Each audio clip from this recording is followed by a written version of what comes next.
Eh di maghiwalay na tayo! Tapos ayun na nga, nasin niyo yung story ko. Tapos bakla ito pa. Wait, okay ka lang? Anyari? Ha? Ay, wala. Halabi, parang naluluha ka. Uy, oo nga, naiiyak siya. Ano, umiyak siya.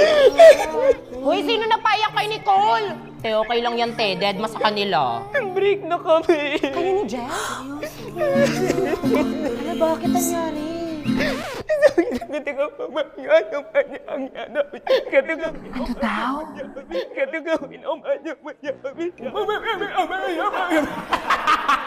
Boys, respeto naman oh! Umiiyak na kayong tao. Te, okay lang yan, te. Di siya kawalan. Oo nga, te.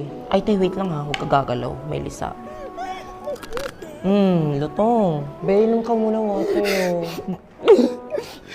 Kaso te, may gamot tong tubig ko ha. May ubo kasi ako, tas nilagyan ng gamot ni mama. Pero ikaw kung gusto mong mahawa, uminom ka. Pero may gamot kasi talaga tong tubig ko. Ikaw gusto mo pa bang uminom? Huwag na lang. Okay lang yan, malayo yan sa bituka. Uy, huwag niyo siyang kalibutan. Bigyan niyo siya ng hangin. Hala, nahihirapan na siyang huminga. Wala guys, dali niyo sa klinik! Hindi. Sa lahat-lahat na pinagdaanan namin, ganun-ganun na lang. Gets kita, te. Grabe naman siya. Ganun na nga kayo katagal. 2 days.